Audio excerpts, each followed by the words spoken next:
So hello guys, welcome to all of you. आप सभी का स्वागत है।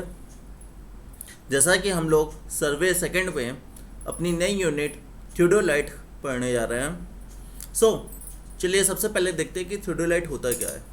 जब हम अपने सर्वे में किसी भी हॉरिजॉन्टल और वर्टिकल एक्सेस को, वर्टिकल एंगल को मेज़र करते हैं तो उसके लिए हमें थियोडोलाइट इंस्ट्रूमेंट का यूज़ करना होता है। हम एस फर्स्ट पॉइंट इसमें ये लिखें,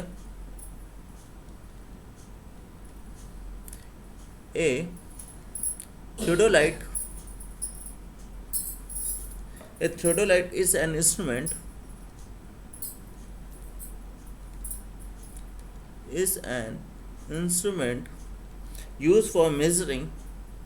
used for measuring horizontal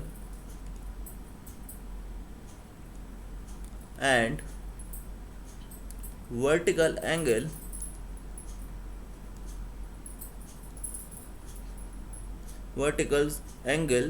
measured in surveying.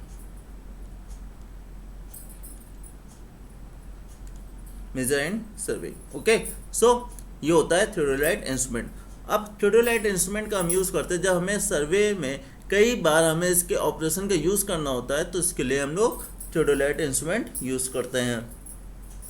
तो इसमें ऐसा लिखते हैं कि इट कैन आल्सो बी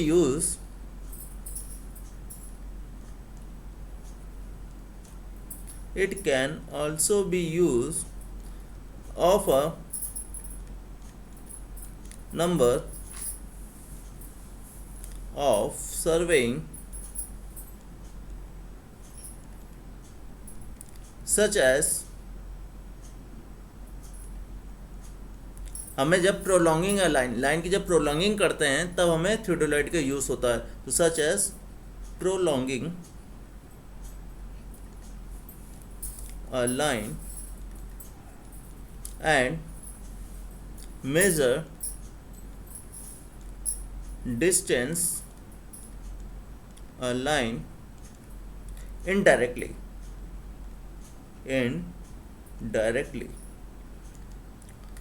तो किसी भी लाइन के अगर हमको डिस्टेंस मेजर करनी हो वो भी इनडायरेक्टली, तब हम थियोडोलाइट का यूज़ करते हैं। आई होप गाइस कि आपको थियोडोलाइट समझ में आ गया होगा। चलिए अब हम लोग देखते हैं इसमें कि इसका क्लासिफिकेशन क्या है।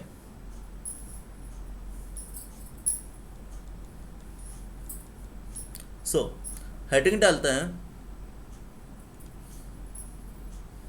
कि theodolites can be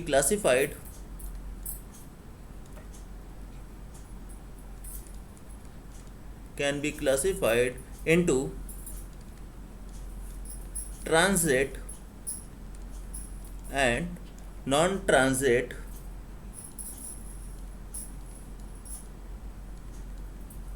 theodolites।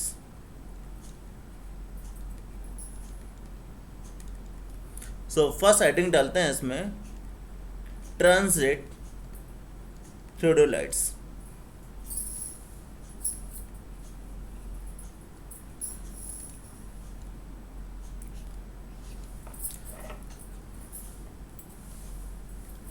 तो ट्रांजिट थियोडोलाइट कौन सी होती है? जब हम अपने टेलीस्कोप को हॉरिजॉन्टल एक्सिस के अबाउट वर्टिकल प्लेन में 180 डिग्री घुमा दे, रोटेट कर दे, तो वो हमारी थियोडोलाइट ट्रांजिट थियोडोलाइट कहलाती है। तो ऐसा लिखे, ए theodolite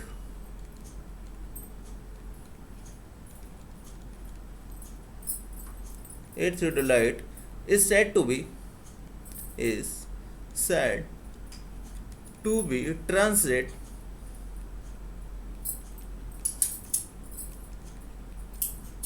one when its telescope can be rotated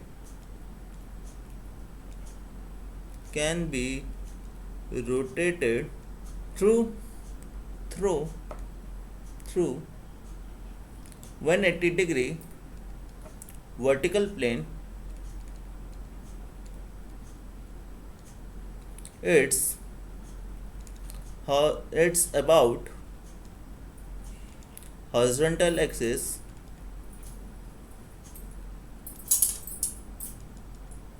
it's about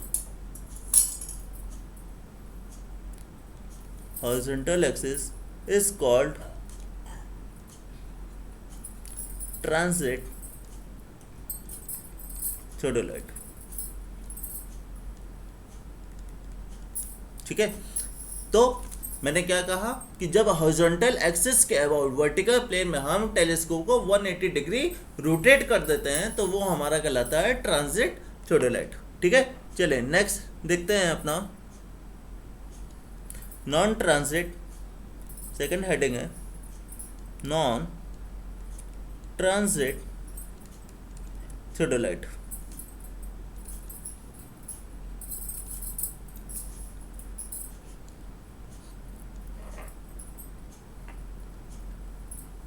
so non transit theodolite क्या होता है?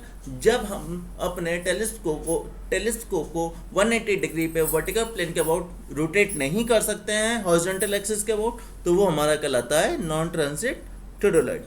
तो इसको हम ऐसा लिखे ए theodolite is said to be a non-transit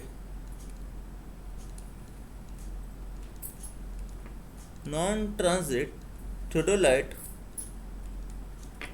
cannot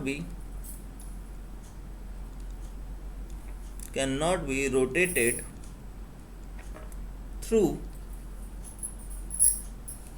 180 degree in a vertical plane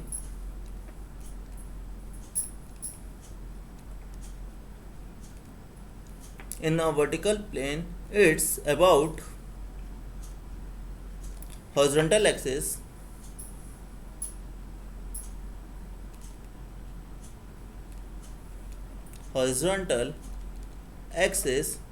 it is called non-transit theodolite. Okay, तो ये कैसा होता है? जब हम अपने टेलीस्कोप को 180 डिग्री वर्टिकल प्लेन के अबाउट रोटेट नहीं करा सकते हैं तो वो हमारा नॉन ट्रांजिट थियोडोलाइट कहलाता है. ठीक है, चलिए अब हम लोग देखते हैं थियोडोलाइट के पार्ट्स.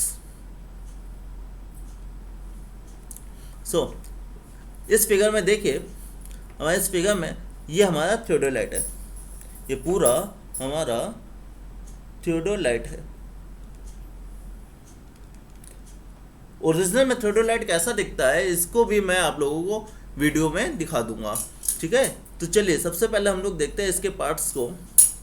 जो हमारा ये नीचे का पार्ट्स है, फुट स्क्रू से लेके ये नीचे तक का जो पार्ट होता है, इस पार्ट को हम लोग बोलते हैं लेवलिंग हेड असेंबली. ठीक है, levelling head assembly.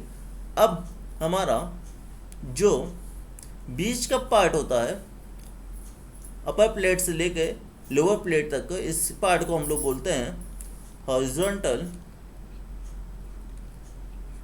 Horizontal circle assembly. और ऊपर से लेके टेलीस्कोप से लेके यहाँ तक के पूरे पार्ट को हम लोग बोलते हैं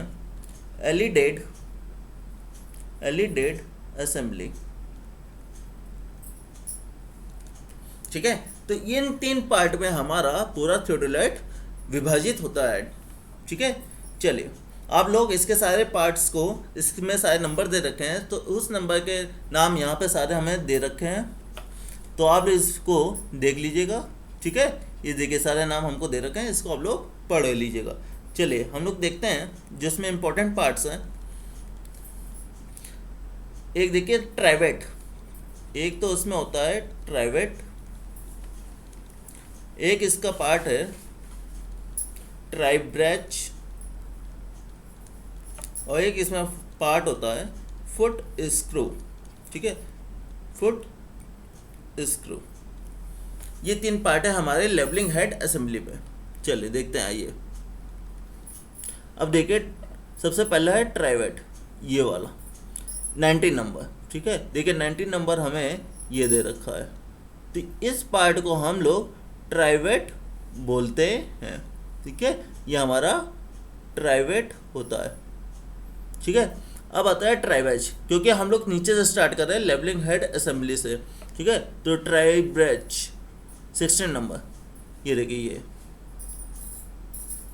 ये हमारा ट्राइब्रेच होता है। और फुट स्क्रू ये होगा आपका 13 नंबर, लेवलिंग स्क्रू। इसी को लेवलिंग स्क्रू भी बोलते हैं, इसी को फुट स्क्रू भी बोलते हैं। तो ये हमारा फुट स्क्रू लगे हुए हैं, ठीक है। आपको फोटो में 2 दिखाई दे रहा है, जबकि ये 3 होते हैं। एक इसका फुट स्क्रू उस साइड होता है, ठीक है।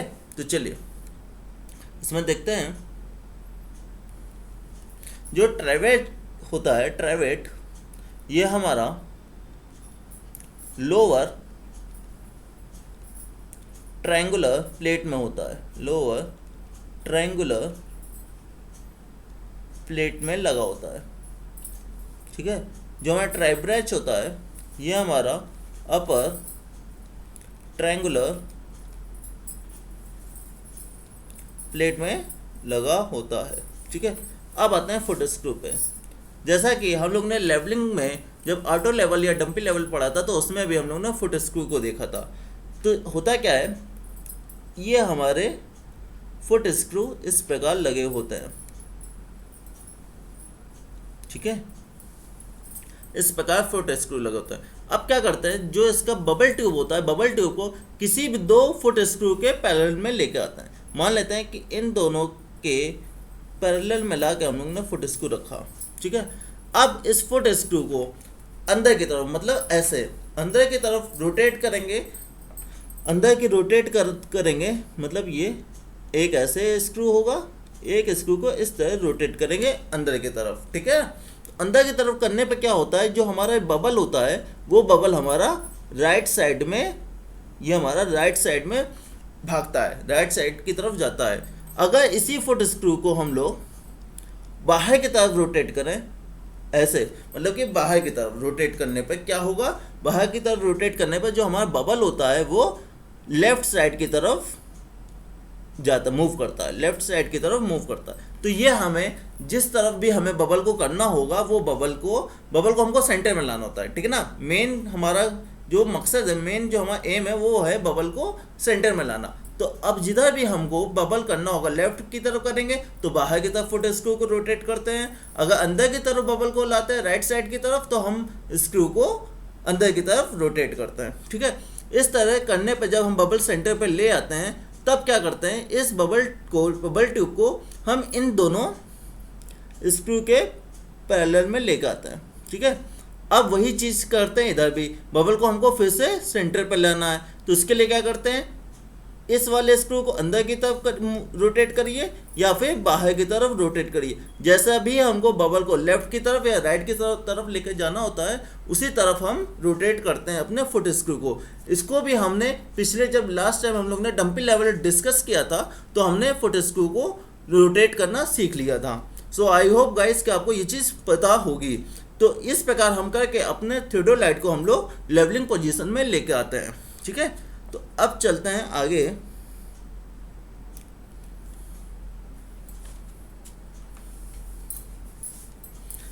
अब इसमें हम लोग देखते हैं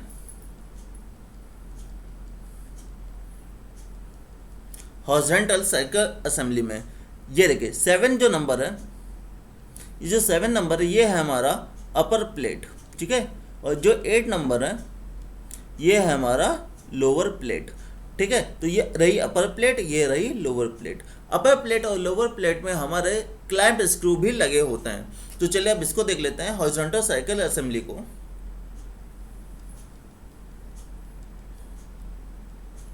हॉरिजॉन्टल सर्कल असेंबली में क्या करते हैं कि मान लेते हैं कि अगर हम अपर प्लेट के क्लैंप स्क्रू को कस देंगे, तो अपर प्लेट के ऊपर का जितना भी पार्ट होता है वो हमारा मूव नहीं करता है, वो वहीं का स्थगित हो जाता है, ठीक है ना। उसको हम स्थित कर देते हैं एक ही पोजीशन में। अगर हमको स्थित करना हो तो हम लोग क्या करते हैं, अपर प्लेट के लगे क्लैंप स्क्रू को हम लोग कस देते हैं, ठीक है। तो अब लेकिन जो नीचे का लोअर प्लेट होता है वो हमारा रोटेट कर सकता है। इसी तरह का हम लोअर प्लेट के क्लैंप स्क्रू को कस देते हैं तो अब जो अपर प्लेट का हिस्सा होता है वो मूव कर सकता है। अगर हम अपर प्लेट के क्लैंप स्क्रू को ढीला कर दें और लोअर प्लेट के क्लैंप स्क्रू को टाइट कर देते हैं तो लोअर प्लेट के नीचे का तो पोजीशन जितना भी पार्ट होगा वो हमारा एक कांस्टेंट हो जाएगा, एक स्थित हो जाएगा एक ही स्थिति में। लेकिन जो अपर प्लेट के ऊपर का होगा वो रोटेट कर सकता है किसी भी डायरेक्शन में, ठीक है ना। तो इसमें हम लोग देख लेते हैं, फर्स्ट पॉइंट लिखते हैं कि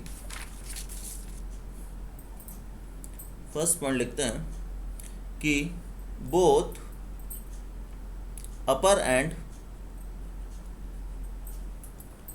and lower clamp screw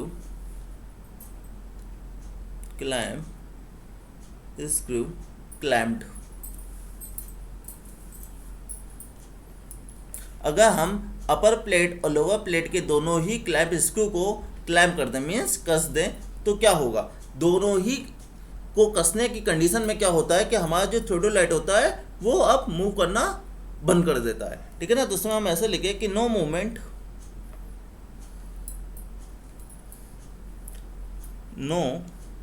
movement of theodolite, ठीक है। अगर हम अपर और लोअर प्लेट के दोनों ही क्लैंप स्क्रू को कस देते हैं तो हमारा थियोडोलाइट में कोई भी मूवमेंट नहीं होता है, ठीक है। चलिए सेकंड देखते हैं। सेकंड केस में क्या होगा, मान लें कि lower clamp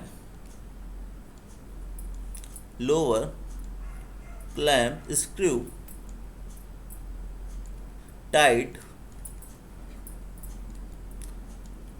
and upper are unclamped, ठीक है। तो इस कंडीशन में क्या होगा कि लोअर क्लैम्प जो स्क्रू है उसको हम टाइट कर देते हैं, मीन्स लोअर प्लेट तो नहीं मूव करेगी लेकिन अपर आर अनक्लैम्प, मतलब अपर जो है अपर प्लेट वो हमारी कसी गई नहीं है, मतलब वो ढीली है, ठीक है ना। तो उस कंडीशन में क्या होता है, इस कंडीशन में ये होता है कि लोअर प्लेट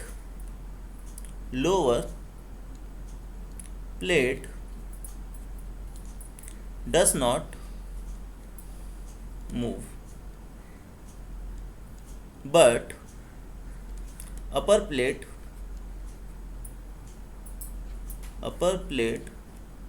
moves, ठीक है। तो अपर प्लेट वहीं मूव करती है। चलिए नेक्स्ट देखते हैं, नेक्स्ट केस में क्या होगा। नेक्स्ट केस में क्या होता है, मान लें कि lower clamp screw unclamped and upper clamp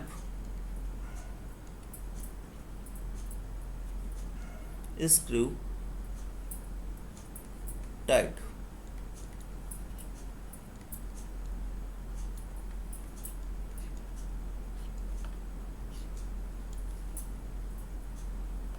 तो इस केस में क्या होगा,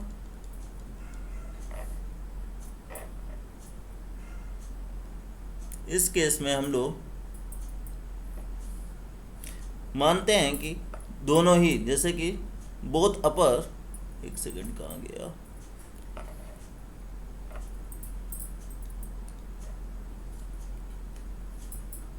हाँ, both upper and lower plate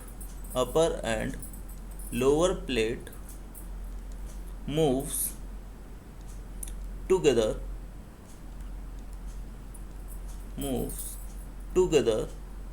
और रीडिंग जो होगी, reading as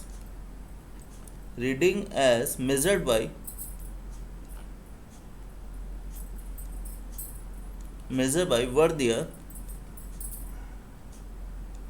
vernier does not change।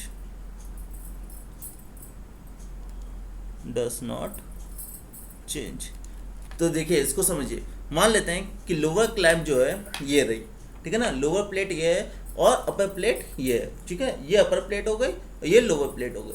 अब क्या होगा कि लोअर प्लेट को हम लोग ढीला छोड़ देते हैं, ठीक है, अनक्लैम्प करते हैं, मतलब उसको कसते नहीं है, लेकिन जो अपर क्लैम्प है इसको हम लोग कस देते हैं। तो होता क्या है कि अपर और लोअर प्लेट दोनों होती है वो मूव करती है, क्योंकि जब अपर प्लेट हमारी कसी गई है और लोअर प्लेट हमारी ढीली है, तो लोअर प्लेट को हम घुमाएंगे जिस भी डायरेक्शन में, तो अपर प्लेट भी हमारी उसी डायरेक्शन में मूव करती है, ठीक है ना। देखिए ये इस तरह, ठीक है। तो अब मान लेते हैं कि अपर प्लेट को हम लोग क्या बोलते हैं, वर्नियर प्लेट। अपर प्लेट हमारी वर्नियर प्लेट कहलाती है और लोअर प्लेट को हम लोग मेन प्लेट बोलते हैं, ठीक है। तो अब वर्नियर प्लेट से जो हम लोग रीडिंग लेते हैं वो रीडिंग तो वहीं पे कांस्टेंट हो जाएगी जब अपर प्लेट हम कस देंगे।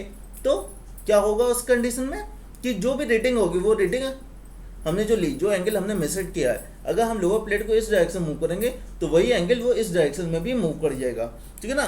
तो ये लाइन हमारी ये कह रही थी। चलिए अब नेक्स्ट देखते हैं इसमें। जैसा कि अभी मैंने बताया आपको,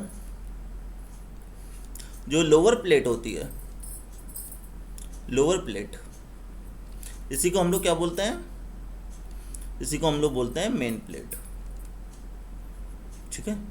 ये होती है मेन प्लेट। अब मेन प्लेट में हम लोग क्या कैसे पढ़ सकते हैं, इसको हम लोग या तो हम लोग डिग्री में पढ़ें, डिग्री में, और इसको हम लोग मिनट में भी पढ़ सकते हैं, ठीक है। इसको हम लोग मिनट में भी पढ़ सकते हैं। जैसा कि होता क्या है, कुछ इस तरह हमारी मेन प्लेट होती है, ठीक है ना। मेन प्लेट हमेशा हम लोग क्लॉकवाइज डायरेक्शन में बढ़ते हैं, ठीक है। इसको हम लोग हमेशा क्लॉकवाइज डायरेक्शन में बढ़ के पढ़ते हैं। तो मान लेते हैं कि ये हमारा 0 डिग्री है, तो यहाँ पे कितना होगा 90 डिग्री, ठीक है।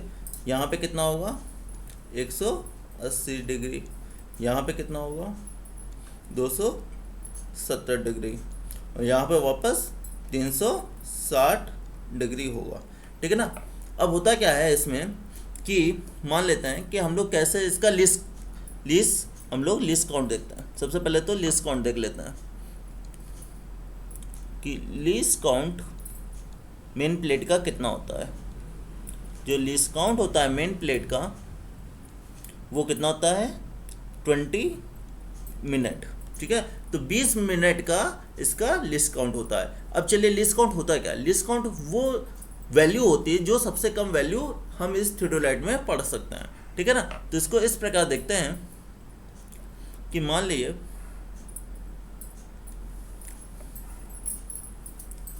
ये हमारी प्लेट है, ठीक है। अब इस प्लेट में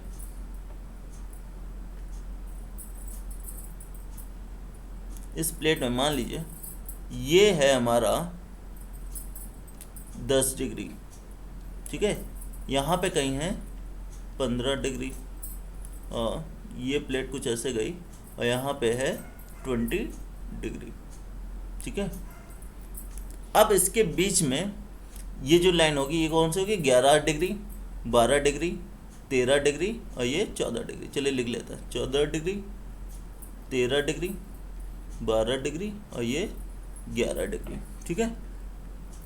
अब होता क्या है, इनके बीच में दो ऐसे ग्रेजुएटेड लाइन होती है, ठीक है, सब में दो दो।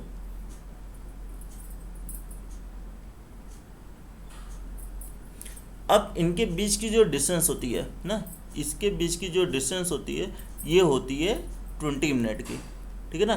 फिर इसके बीच की डिस्टेंस कितनी होगी 20 मिनट की, और इसके बीच की कितनी होगी 20 मिनट की। तो इस प्रकार ये 20 20 40 60, तो 60 मिनट मिलके हो जाता है। तो हम जानते हैं कि 1 डिग्री इक्वल टू क्या होता है 60 मिनट, ठीक है ना। तो इसलिए हम जानते हैं कि 1 डिग्री इक्वल टू 60 मिनट। तो इनके बीच का जो लीस्ट काउंट होता है वो कितना होगा 20 मिनट होगा, ठीक है। आई होप गाइस आपको समझ में आ गया होगा ये चीज़। चलिए नेक्स्ट देखते हैं। जो नेक्स्ट प्लेट है हमारी वो होती है अपर प्लेट।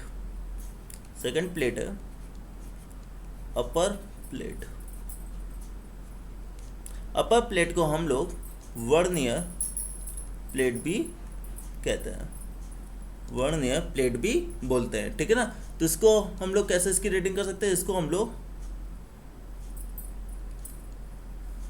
मिनट में पढ़ सकते हैं और हम लोग इसको सेकंड में भी पढ़ सकते हैं। ठीक है, तो इसका जो लिस्ट काउंट की बात करें, अगर इसके लिस्ट काउंट की बात करें तो हम जानते हैं कि इसका जो लिस्ट काउंट होता है वो कितना होता है, 20 सेकेंड होता है। सेम उसी तरह कि मान लेते हैं ये हमारी प्लेट है, यहाँ पे हमको 10 मिनट हमको गिवन है। ठीक है ना, ये 10 मिनट है, यहाँ कहीं हमको 15 मिनट गिवन है। तो अब इसके बीच का ये लाइन 11 मिनट, 12 मिनट, 13 मिनट और ये रही 14 मिनट। ठीक है, अब इनके बीच का क्या होता है, वह सेम 20 सेकेंड, 40 सेकेंड और 60 सेकेंड। तो हम जानते हैं कि जो हमारा एक मिनट होता है वो 60 सेकेंड के बराबर होता है। तो इनके बीच का ये जो दूरी होगी ये कितनी होगी, 20 सेकेंड की। सेम इसके बीच की दूरी 20 सेकेंड की और इसके बीच की दूरी भी 20 सेकेंड की होगी। तो इस प्रकार 60 सेकेंड मिलके हमारा 1 मिनट बनाता है। तो इसका जो लिस्ट काउंट होता है वो हमारा 20 सेकेंड का होता है। तो आई होप गाइस कि आज आपको जितना भी समझाया गया है वो अच्छे से समझ में आया होगा। अगर आपको कहीं पर भी डाउट हो तो आप अपने कमेंट सेक्शन में जाके कमेंट करके मुझे बता सकते हैं, वो हम कल के वीडियो में डिस्कस कर लेंगे। सो गाइस आज के वीडियो यहीं पे ख़त्म करते हैं।